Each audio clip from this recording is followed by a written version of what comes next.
Cara, a Vale é uma empresa já muito conhecida, né? Dispensa apresentações, mas eu tinha bastante interesse em fazer esse estudo dela, porque apesar dela ser muito conhecida, talvez, não sei se para vocês, mas para mim foi, eu não sabia muito exatamente assim quais eram os modelos, era o modelo de negócio, né, da empresa, no que ela atuava, qual que era o posicionamento dela, assim, até o market share, ou o quanto ela impacta no dia a dia, né, na vida, no mundo, como no planeta inteiro aí. E também para entender alguns movimentos que estão acontecendo, que ela tem valorizado bastante, ela tem se tornado uma empresa que é um head de carteira, assim, até na performance que eu tenho avaliado durante essa crise aí que a gente está vendo.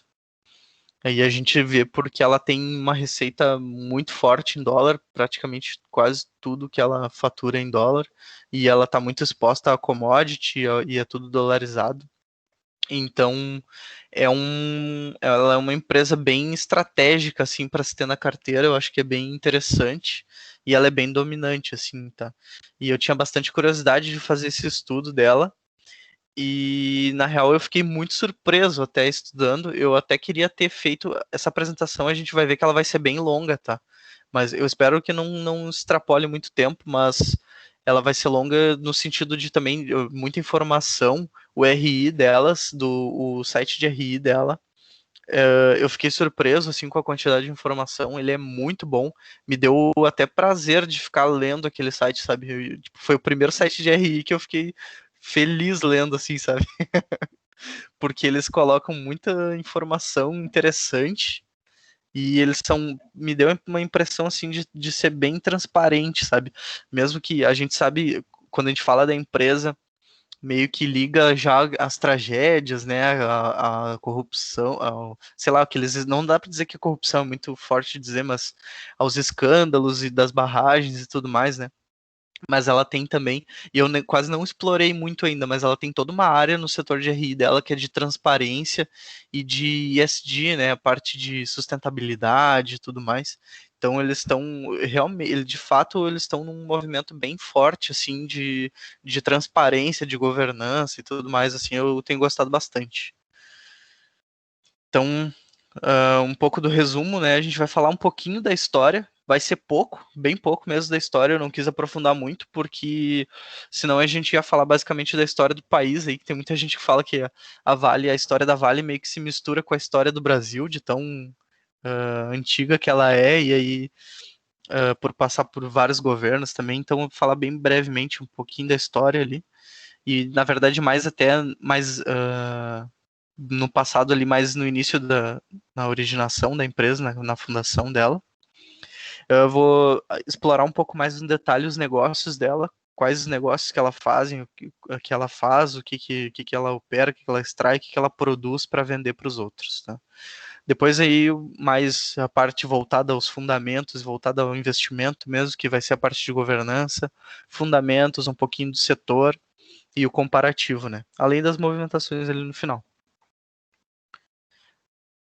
Quando vocês quiserem interrompendo aí, só falar, tá? Então aqui na história dela a gente vai falar um pouco ali no dia 1º de junho de 1942, né? Ela foi criada a Companhia do Vale do Rio Doce, num decreto assinado pelo Getúlio Vargas. E essa empresa, na verdade, por mais mesmo ela sendo oficialmente criada em 1942, na verdade ela foi meio que uma unificação de algumas empresas, e uma delas essa Itabira Iron Ore Company, que ela foi criada em 1911 lá, e ela já focava bastante aí na extração de minérios lá na região de Minas Gerais, tá? A partir dos anos de 1960, a Vale ela começou a se modernizar e ela começou a expandir o mercado dela, então explorando mais o mercado global, né? Focando até na parte ali no mercado japonês. E depois ela criou em 1962 uma empresa de navegação, que é a Docinave, que também para agilizar nessa questão do transporte, do minério e tudo mais, dos produtos dela. E alinhado com isso também, ela inaugurou o Porto de Tubarão em 1966. Foi um marco assim no crescimento dela. Ela teve um crescimento extremamente acelerado depois desses movimentos. E em 1976 ela atingiu a liderança mundial na exportação de minério de ferro. Tá? Então hoje já e se mantém, tá? Até hoje. Ela é a líder mundial em produção de minério de ferro. A gente vai ver depois ali mais detalhes. Em 97 ela foi privatizada no governo do Fernando Henrique.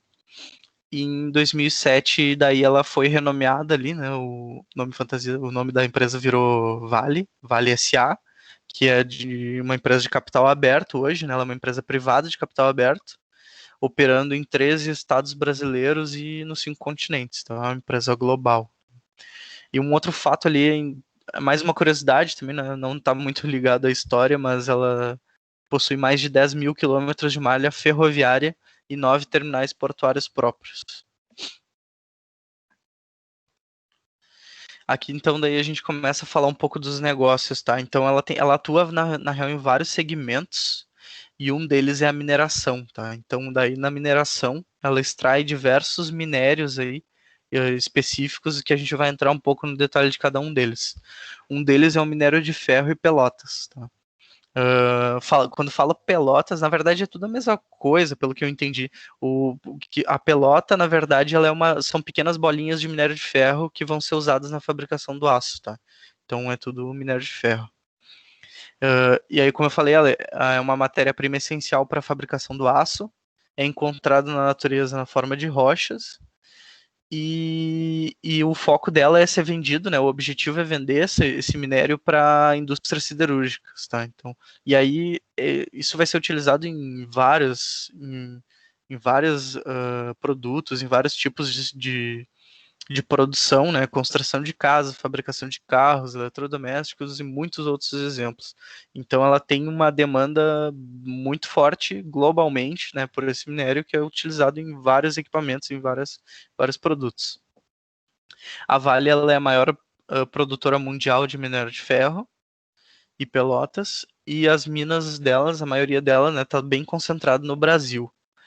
Só que ela tem 2 usinas pelotizadoras em Omã. Eu até estava olhando, eu tentei descobrir onde é que fica isso. Fica do lado da Arábia Saudita. Oman, ele tem. E aí a gente vai ver ao longo da apresentação que a Vale ela é bem exótica assim nos países que ela faz algumas sociedades para ter essas extrações e tudo mais. É bem diversificado, sabe? Também ela tem algumas participações em joint ventures na China para produção de pelotas também.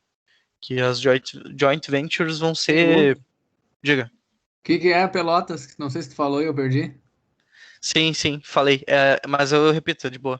Assim, ó, a pelota, ela basicamente é um minério de ferro, só que é em formato de pequenas bolinhas de minério de ferro, que vão ser usadas para fabricar o aço, no Ah, caso, né? entendi. Deve ser semelhante ao polietileno, né? Que é o plástico, também é bolinha. Sim, eu acredito que sim. Beleza. O conceito, pelo menos, é esse agora. Né? Eu sei porque eu trabalhei dentro da Braskem lá, né, cara? E o que eles produzem é o Ah, polietileno, né? aham, Basicamente é a matéria-prima do plástico. E são sacas de bolinha minúscula, assim. uhum, pode crer. Fica aí, ó, o comentário. Não, já agregou um pouco já. Show. E então ele aqui uma das minas, né? Eu não quis colocar todas também, porque acho que não é o objetivo, a gente ia estender muito. Mas aqui é uma das minas, né, da Vale, né? Essa aqui é a maior operação dela, que fica localizada no norte do Brasil, ali na Amazônia. É a mina de Carajás. E ele, além disso, o minério extraído nessa mina aí é considerado o de melhor qualidade do mundo. Beleza, outro minério que eles extraem é o níquel, e também é a maior produtora global de níquel, a Vale. O níquel ele é resistente, né, à corrosão, ele tem algumas propriedades interessantes que também como é que é, elas se mantêm quando submetidas a estresse aí por temperaturas extremas e tudo mais, né? E esse minério ele é essencial também na produção de moedas, né? Que é mais conhecido também, mas tem diversos usos também, até chegar até ser utilizado no carro e em várias outras em outros produtos. A Vale ela tem operações no Brasil, Canadá, Indonésia e Nova Caledônia. Tá? E também tem refinarias, daí tanto delas quanto por parcerias via joint ventures na China, Coreia do Sul, Japão, Reino Unido e Taiwan. E um fato interessante aqui que na operação do Canadá deles lá, eles produzem 65 mil toneladas, né, de níquel. E deixa eu ver aqui, aqui tem esse fato, ó, de 65 mil toneladas de níquel, que seriam quantidade suficiente para produzir aproximadamente 831 bilhões dessas moedinhas de níquel aqui que eles utilizam. Beleza. Outro minério que eles exploram aí é o carvão, tá? E aí tem dois tipos, né, de carvão que tem duas finalidades diferentes. A gente tem o carvão metalúrgico, que ele é usado para a fabricação do aço também, e tem o carvão térmico, que é usado para gerar calor lá e para as usinas termoelétricas, né, para ser usado como energia, para ser gerado energia. A gente vai ver que a Vale tem vários segmentos de negócio, né? Não é só a mineração. Às vezes a gente fala que ela é mineradora, mas ela também tem a parte de siderurgia, ela tem parte de logística, ela tem parte de produção de energia elétrica. Então, ela é bem diversificada também nos ramos de atuação dela. Aqui eu foquei também das minas de carvão, que é a Moatize, que fica em Moçambique. E ela tá em operação desde setembro de 2011 e ela produz os dois tipos de carvão, né, o metalúrgico e o térmico. E aqui nessa planta aí, nessa operação de Moatize, eles têm um grande desafio que é a logística, né? A Vale ela investiu numa ferrovia que se conecta a um porto lá que é o chamado corredor de Nacala. Depois ali eu vou explicar, eu vou mostrar, ele tem uma fotinho dele lá. E uma outra curiosidade é que a estimativa da capacidade operacional, né, das minas de Moçambique é 22 milhões de toneladas de carvão. A gente consegue ver aqui, ó, que tá aqui a mina de Moatize e aqui é o porto de Nacala, onde ele faz daí o transporte, né, destina para os clientes da Vale. E esse corredor aqui foi um corredor aqui criado que se não me engano, ele é uma ferrovia. Ó, a ferrovia passa por dois países. Ela passa por Moçambique e Malawi, que deve ser essa região por aqui. E totaliza 9 km de extensão. Tá? Então, eles revitalizaram ou reabilitaram 684 quilômetros que já haviam sido construídos e construíram mais 228 quilômetros. Então foi um investimento de peso aí nessa operação. E também tem um outro fato aqui que é interessante, que ele foi projetado para essa estrutura, né, essa ferrovia foi projetado para receber e exportar cerca de 18 milhões de toneladas de carvão. Então, além da carga geral também e transporte diário de passageiros. Ainda dentro da mineração também tem o cobre, né, que ele é bem mais famoso e bem mais popular. E é também conhecido, né, pela condução de calor e de energia, né, um dos que tem mais propriedade de condução do que qualquer outro material outro metal que é explorado comercialmente. Ele é maleável, reciclável, resistente à corrosão e altas temperaturas também. E aí o cobre ele é usado, né, a gente sabe bem que é usado na geração e transmissão de energia, né, nas fiações e também em equipamentos eletrônicos. O exemplo, a televisão, o celular também usam cobre. E o cobre é o terceiro metal mais utilizado no mundo, que fica atrás só do ferro e do alumínio. O outro tem um outro minério aqui que é o manganês e ferro-ligas, que é o quarto metal mais utilizado no mundo. Ele é utilizado na fabricação de aço e ferro-ligas. E assim, 90% mais ou menos da produção dele é destinada, né, para o setor de siderurgia, então para a produção de aço mesmo. Mas também tem outras aplicações aí que até não sabia, que é bem curiosa, é para fabricação de fertilizantes, rações animais e de carros também. Eu não sei exatamente em que propriedade do carro, né, que é usado, mas também tem uso. Aqui são algumas curiosidades, né? O Brasil ele possui 10% das reservas mundiais de manganês, que fica atrás da Ucrânia, aqui com 24%, África do Sul com 22% e Austrália com 16%. E a Vale ela é a maior produtora de manganês no Brasil e responde por cerca de 70% do mercado nacional. Então, a gente consegue ver que ela é bem dominante, né, em todos esses minérios aí que ela extrai e faz negócio pelo mundo todo. Realmente a Vale tem uma qualidade na extração de minério absurda, assim, tanto que em alguns podcasts, assim, que falavam sobre setor de mineração e tudo mais, a Vale é referência no mundo, sabe? Ela é muito bem conceituada e ela tem negócios pelo mundo todo mesmo, né? Tanto que é meio que um reconhecimento aí desse padrão de qualidade dela. Aqui tem outro ponto legal que é o complexo S11D Eliezer Batista. Eu achei legal ouvir ele no RI lá, a explicação. Tem muito mais informações sobre ele, eu botei bem pouquinhas coisas, na real. Mas ele é bem interessante, assim, e ele é o maior complexo minerador da história da Vale, né? Ele está localizado nesse município aí de Canaã dos Carajás, no sudeste do Pará, e foi investido na construção dessa a mina e a usina, né, desse complexo todo, 6,4 bilhões de dólares de investimento. Que a gente consegue ver ela e aqui a gente consegue ver a plantinha aqui ilustrada. E ele, na verdade, é até iterativo, né? No site deles depois dá para ver como é que funciona. Então, eu não lembro exatamente todos os passos nos detalhes, mas aqui ele faz Aqui ele é lavrado a céu aberto, o minério, né? O minério de ferro. E daí eles usam aqui no segunda etapa, eles fazem um outro tipo de lavragem, eu não sei esse termo lavrar, eu não sei nem como empregar ele direito.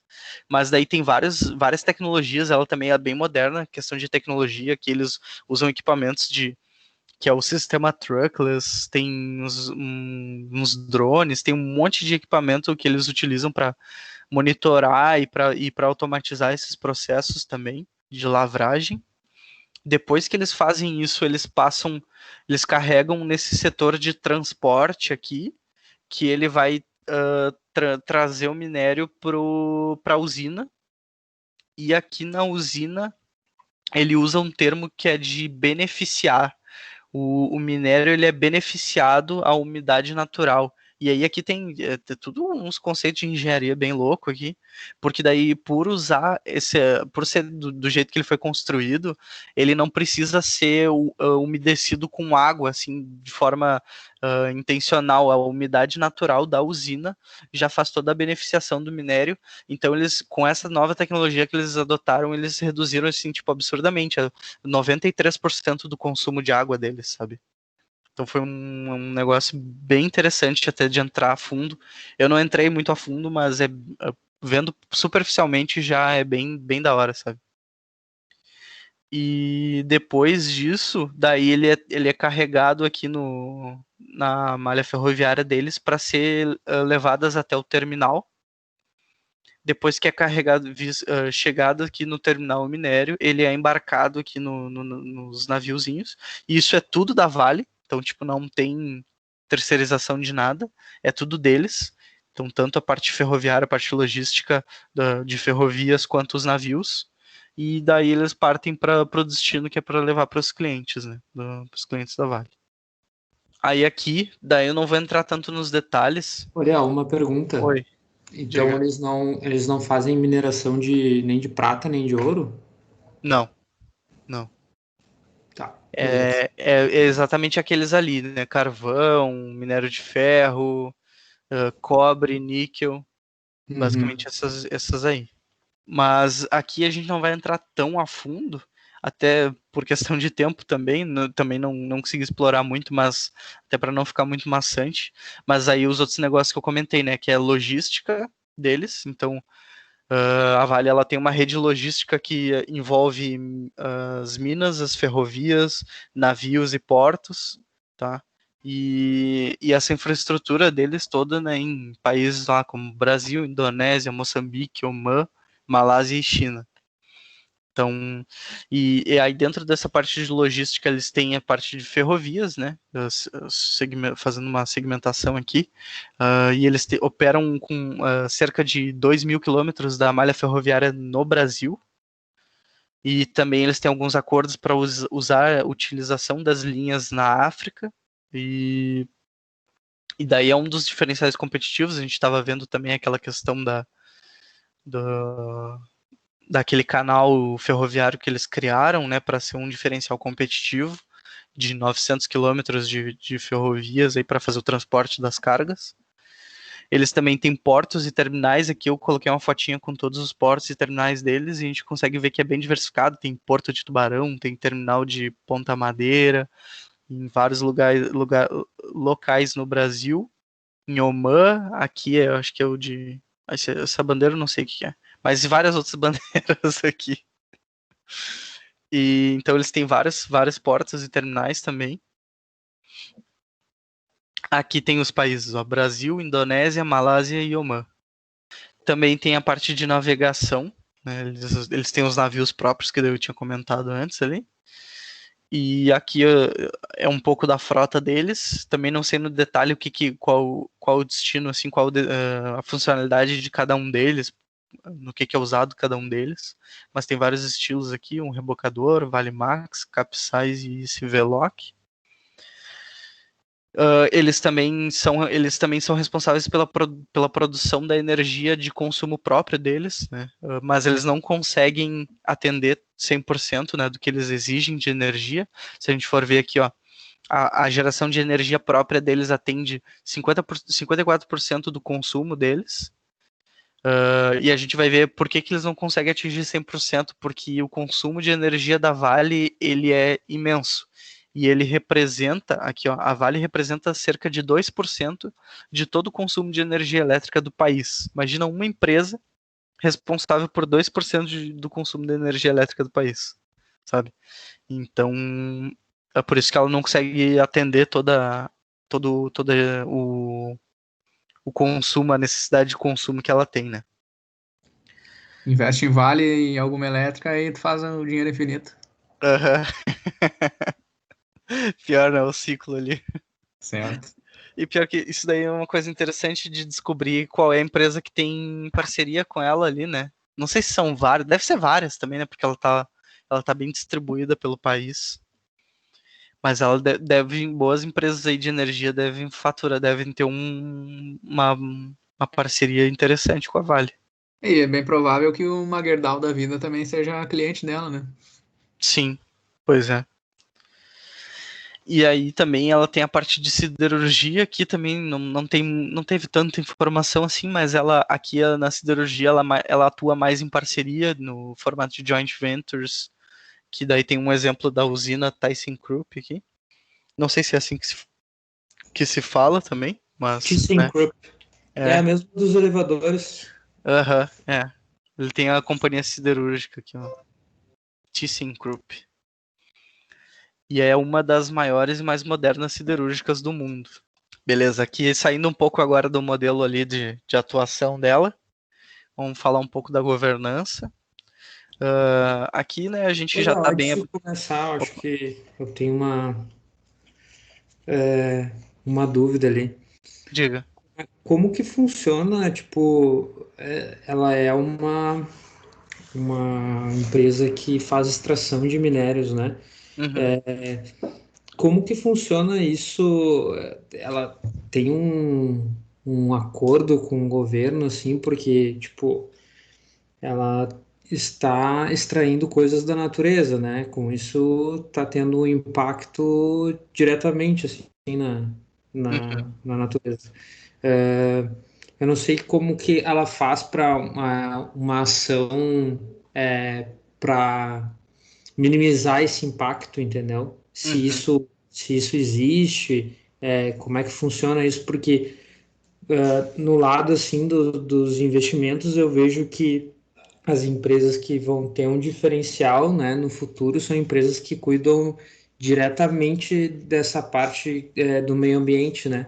Então, no futuro, eu acredito que empresas é, de extração de minério e tudo mais, assim, desse tipo, elas vão ter que ter muito cuidado, né,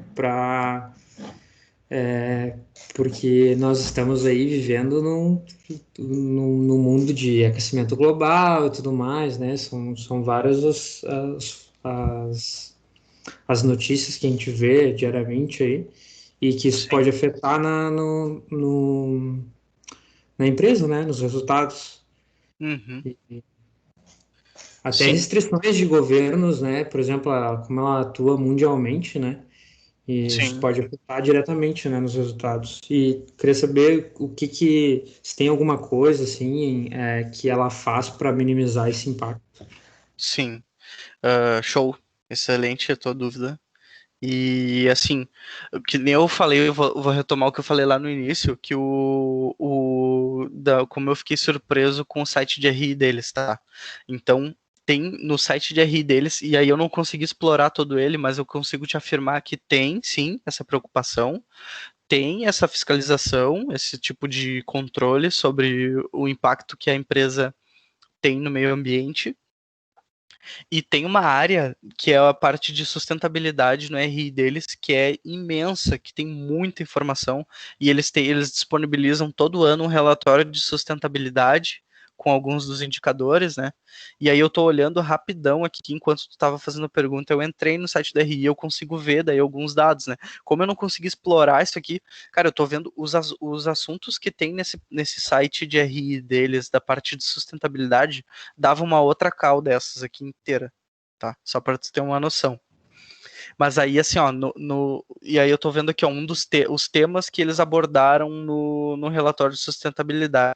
Tem prevenção de acidentes e respostas a emergências, gestão de resíduos minerais e barragens, direitos humanos, mudanças climáticas, gestão de capital humano, governança corporativa, biodiversidade, investimento social e desenvolvimento regional. Aí eu não vou entrar no detalhe de todos eles, né? Mas daí tem inclusive aqui as reportagens deles também. Brumadinho, o desafio de reparar e reconstituir, e aqui mostra qual é o desafio, o que ela está fazendo para reconstituir a área de Brumadinho. Tem uma linha do tempo mostrando tudo que foi feito nesse período. Tem alguns outros dados, deixa eu ver outras coisas aqui. Tem a Eu parte do acho que essa portal. parte aí do resíduo de minério que é o complicado, né? Acho que não tem muito o que fazer. Pois é, eu não manjo como é que eles fazem essa parte do resíduo aí. Mas daí tem esse tópico ali depois para explorar também. E aí eu tava olhando aqui, ó, ele tem o portal ESG deles, né, que é o famoso ESG. E eles estão aqui, ó, tem uma declaração aqui, né? Ao longo do ano, também atualizamos nossas metas de sustentabilidade para os próximos anos, alinhadas aos objetivos do desenvolvimento sustentável da Agenda 2030 da ONU. Atualmente, contamos com 6 metas relacionadas aos principais aspectos do impacto socioambiental e da governança da Vale. Primeira meta, energia. Objetivo, 100% de autoprodução de energia limpa globalmente. Meta de floresta, recuperar e proteger 500 mil hectares de áreas degradadas além das nossas fronteiras. Meta de água, reduzir o uso específico de água nova em 10% até 2030, considerando o ano 2017 como baseline. Mudanças climáticas, reduzir as emissões absolutas de gases de efeito estufa em 33%, alinhada com o Acordo de Paris, e tornar-se carbono neutro até 2050. Contribuição socioeconômica, saúde, educação e geração de renda. Aqui ficou meio vago, mas ok. Lacunas e ESG. Eliminar principais lacunas. Aqui também ficou meio vago. Mas, cara, eu gostei, assim, depois até eu posso mandar para vocês o site deles. E tem, cara, tem muita informação. Isso daqui é só na capa aqui que eu falei, é só o que tem na capa da área de sustentabilidade deles. Vamos lá, então, a princípio, né, como a gente falou, o setor de atuação dela tá aqui em mineração, mas a gente já viu que ela é muito mais do que isso. Ela está listada no Novo Mercado, né, só vende ações ON. Tem 63% de free float, e aqui eu tirei do site dela também, que ela mostra aqui que ela tem uma base bem diversificada, né, de acionistas. E realmente a gente vê que o maior tem 10%, né, de participação. E ela tá bem diluída, assim, a questão dos sócios majoritários. E aí os minoritários estão dando uns 73%. Na parte de fundamentos, a gente vê aqui o tamanho da empresa quando a gente fala que isso daqui são essa métrica em milhões, então ela tem 78 mil milhões, então a receita líquida dela em 2015 foi 78 bilhões, é uma receita bem expressiva. Hoje aqui, quer dizer, hoje não, né? O último consolidado que tem é de 2019, 148 bilhões de receita líquida. Ela tem custos que estão controlados, a gente consegue ver que não tem tanto, não está desprendendo muito dos últimos 5 anos. Porém, aqui no lucro líquido a gente vê que ela oscila bastante, né? A gente vê um baita de um prejuízo aqui em 2015, forte, né? De 46 bilhões. Mas a gente vê que é uma empresa que ela tá se modernizando,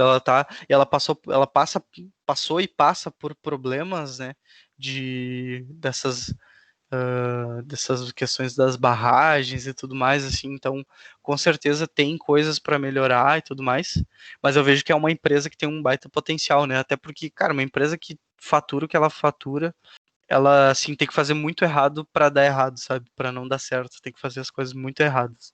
E ela tá tomando um caminho bem interessante, sabe? Eu tenho gostado bastante no início, eu confesso que eu entrei na Vale meio receoso, assim, eu entrei também foi como uma alocação estratégica eu já achava que a Vale seria uma alocação estratégica por questão da dolarização, mas daí eu comecei a aprofundar um pouco mais os estudos nela e eu achei que ficou bem interessante, assim, o caminho que ela tá tomando, sabe?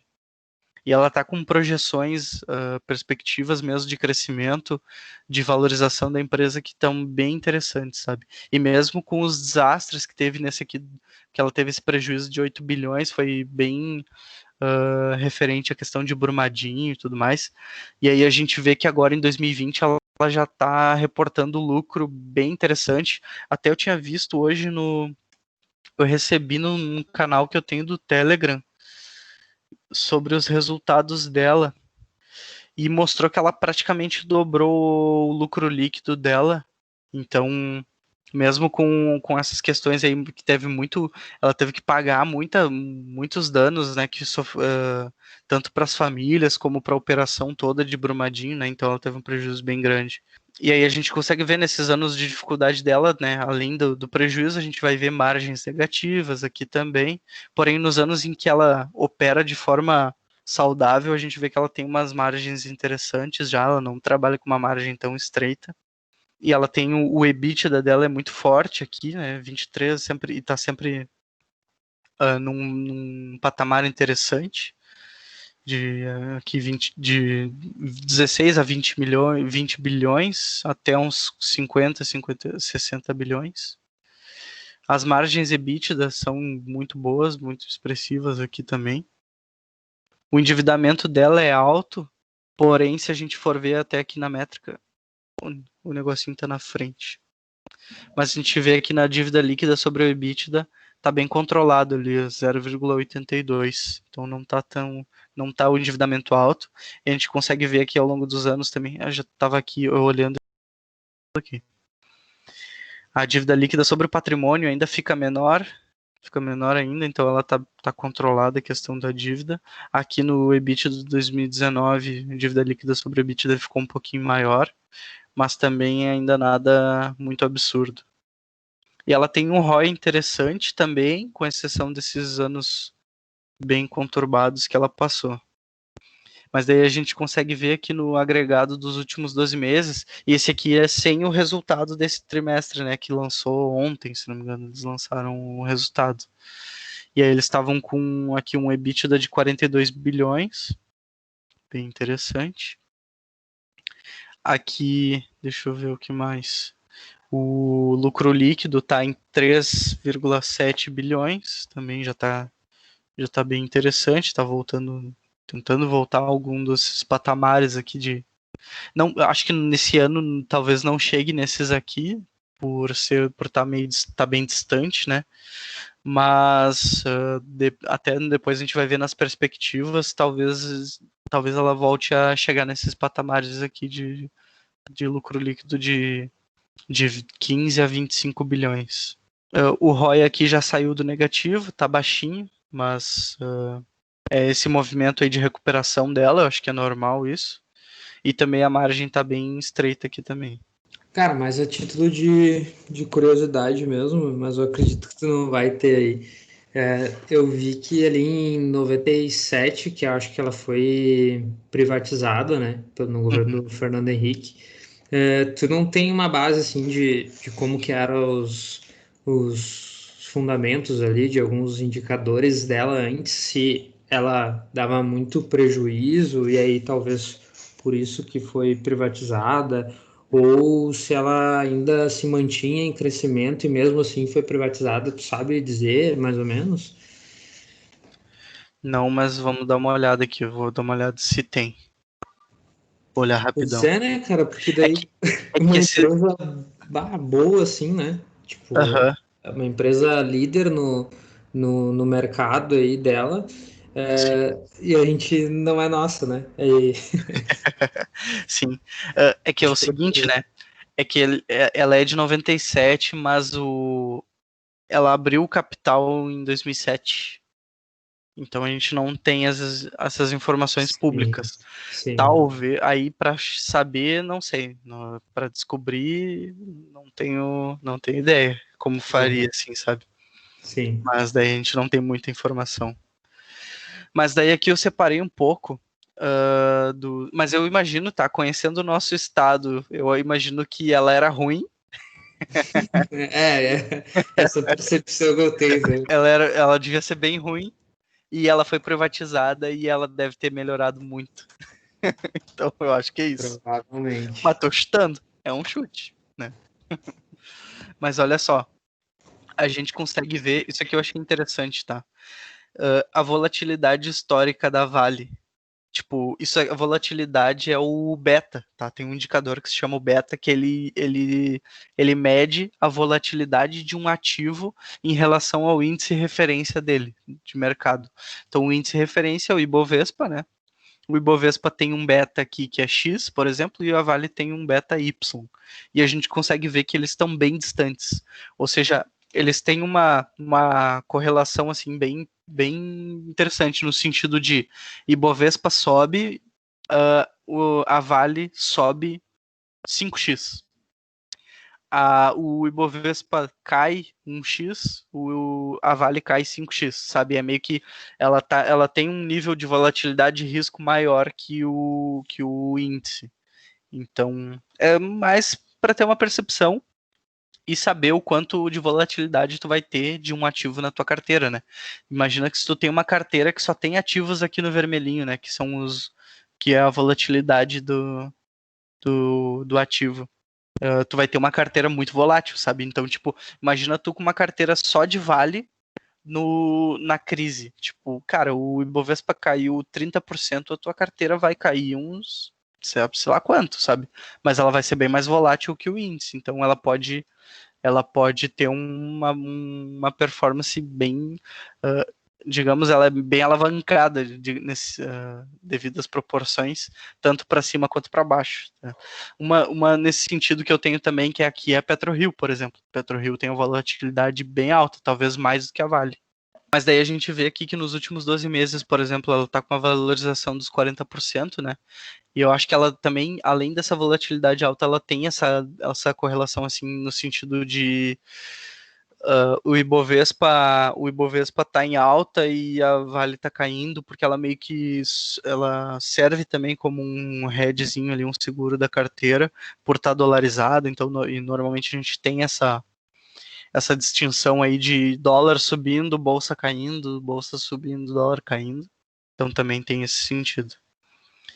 Mas isso aqui é mais a título de curiosidade e para informar a questão do dividendo, né? Cara, eu recebi esse ano, acho que mês passado, dividendos da Vale e foi absurdo, assim, eles pagaram muito dividendo, mais que os fundos imobiliários que eu tenho, sabe? E a gente vê aqui que é realmente um dividendo de 6%, ele é 3 vezes a Selic, né?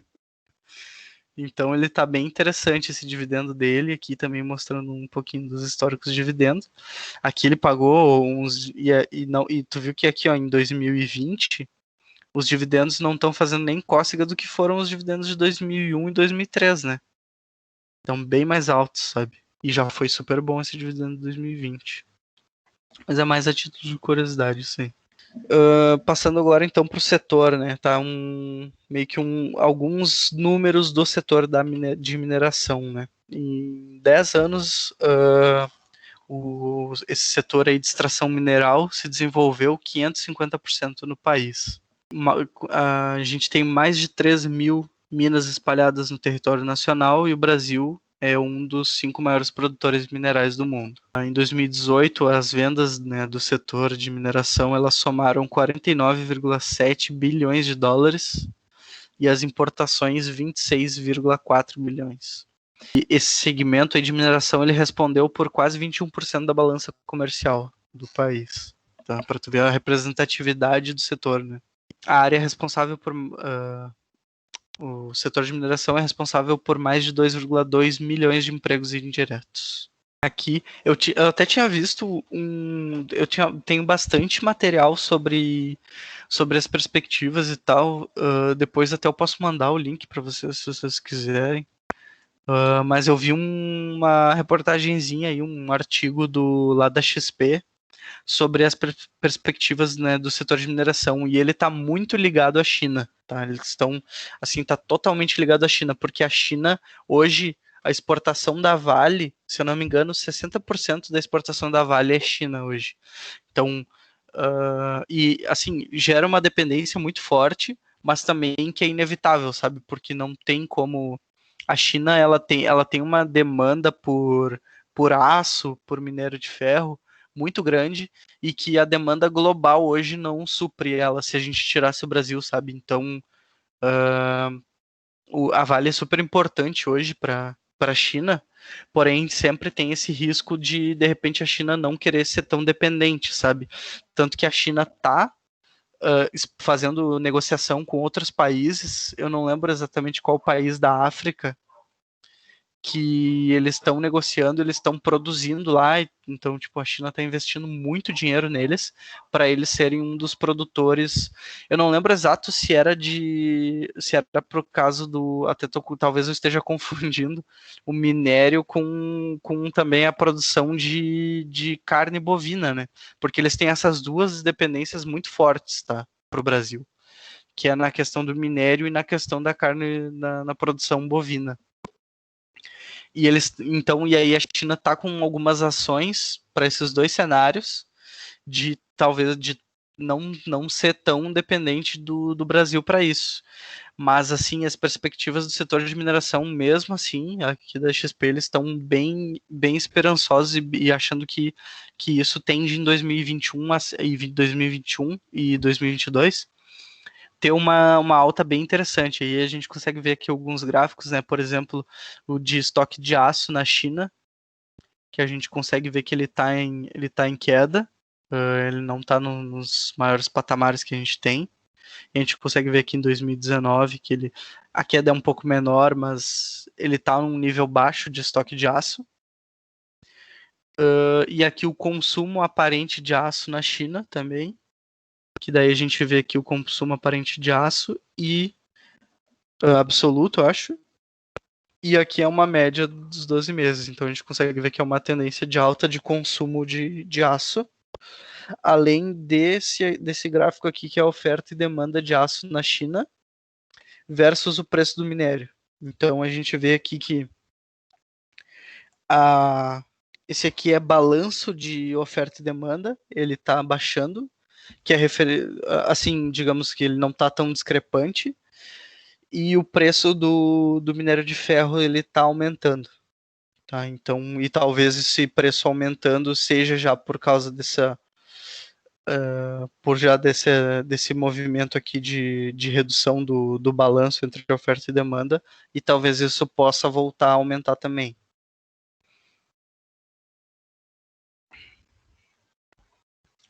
Aí aqui, no final, a gente tem uma comparação entre o setor. Não sei se eu peguei as melhores para comparar, não achei muita coisa, muita empresa. Mas a gente vê que tem umas empresas bem ruinzinhas, assim, sabe? E tem um outro ponto, tá? Olha só. Por exemplo, olha essa Little aqui. Cara, ela é muito estranha, porque ela não tem nenhum indicador de margem. Ela tem. E aí ela não tem crescimento de receita. Eu acho que nem daria para considerar ela, sabe? Aí quando tu vê, tem um ROI de 70%. Não faz nenhum sentido, sabe? E aí, se for ver, quase nenhuma dessas daqui, talvez a Bradespar seja. Dá para comparar, sabe? A Bradespar dá para comparar. E porque essa aqui é famosa já também, já é bem conhecida no setor. Uma E a dúvida. gente vê que ela também não tem alguns indicadores e ela tem uns valores bem baixos, assim, sabe? Mas falei, Greg. Por que que essas empresas não têm alguns indicadores aí? Cara, eu não sei te dizer o certo, mas os dados que o Status Invest tem lá ou não foi reportado, alguma coisa assim, sabe? Entendi. Às vezes Mas elas tem são cenário. obrigadas, né? As empresas listadas são obrigadas a ter esses indicadores, né? Sim, no relatório deles, mas eu não sei como o Status Invest busca, entende? Entendi. Porque às vezes já teve casos de balança, de análise aqui de empresa que eu fiz que, por exemplo, não tinha os valores de EBITDA, sabe? Tudo que envolvia EBITDA não tinha. EV EBITDA, margem EBITDA, dívida líquida sobre EBITDA. E daí, para eu calcular isso, daí eu calculava esse valor na mão. Aí eu ia no RI da empresa, buscava o resultado, via qual era o valor do EBITDA e fazia os cálculos aqui e aí calculava. Ou seja, nesse caso, a empresa informou o EBITDA, só que por algum motivo no Status Invest não estava. Entendeu? Sim. Cara, essa Bradespar aqui, pelo que eu dei uma pesquisada aqui agora, na verdade ela tem uma participação na Valepar, que tem controle acionário na Vale, mas é uma empresa do Bradesco, na real. Mas não é uma mineradora exatamente, né? Eles têm uma Aham. participação na própria Vale daí. Ah, boa, boa. Pois é estranho, o próprio Status Invest, é que às vezes não dá pra gente confiar cegamente, né? Que ele próprio sugeriu essas empresas, sabe? Pois Mas é, eu beleza. olhei no fundamentos aqui pelo setor e só tem Vale, Aura e a MMX. Uhum, Essa ali pois eu é. não sei como é que é. E daí, mas beleza, independente, a gente colocando esses caras aqui nem é muito parâmetro, né? Mas vamos olhar isoladamente aqui a Vale. É Como o a jeito gente, de ajuda. é, como a gente falou aqui, né? Tem o dividendo, né? De 6%. Até ele tá um pouquinho discrepante do que tava lá no outro print que eu mandei, e é do mesmo site, mas ok. É, E Litel ele Participações, provavelmente eles têm uma participação também. Não é uma mineradora exatamente. E daí ele tem aqui a questão de margem, é bem boa, a margem dela aqui, margem EBITDA 27, tudo mais, a margem líquida, né, que nem a gente comentou, tá um pouco baixa ainda, que ela tá se recuperando aí dos prejuízos que ela teve dos escândalos ali, né, mas a gente vê que o endividamento dela é bem baixo, então ela tá com a dívida bem controlada, a liquidez corrente tá interessante, tá boa. O ROI tá baixo aqui, mas a gente vê que o ROI dela não é normalmente tão baixo e com essa recuperação dela também a gente consegue imaginar que ela nos próximos anos ela vai melhorar bastante esse indicador. E a questão do Kager, né, ela consegue, mesmo tendo uma receita bilionária lá, ela consegue ter um crescimento bem constante aí e bem bom, de 12% na média dos 5 anos aqui. Então tá bem interessante também os indicadores dela. Aqui, a título de curiosidade, eu sempre gosto de colocar. Tinha tirado esse relatório aqui de setembro de 2020, onde foi as últimas movimentações da Vale. Eles fizeram algumas vendas das ações deles. E, assim, se a gente for ver até nos indicadores, ela tá com um PL meio alto aqui, né? Ela pode eventualmente estar com algum sinal de que tá cara e tudo mais. E também por esse sinal aqui do... Deixa eu ver quem é que estava vendendo. O controlador vendendo algumas ações, né? Vendeu aqui, ó, 500 mil, 500 mil, 500 mil, 400 mil, 600 mil, 400 mil. Deve ter vendido umas 3 milhões aqui de ações. Mas assim, eu tava vendo naqueles relatórios da Eleven e tudo mais, e projeções do setor, e estão com uma call de upside, assim, bem interessante para Vale ainda, sabe? Então, e mesmo assim, né, na questão, isso não é um sinal de pro cara vender ou comprar, seja lá o que for, mas é mais até para, por exemplo, no meu caso, eu olho lá a minha concentração em Vale tá bem tranquila, tá num percentual bom, então nem que precisa vender e nem que precise comprar mais, então para mim tá tranquilo, assim, mas é só a título de curiosidade, eles estão fazendo essa venda aí no mês de setembro.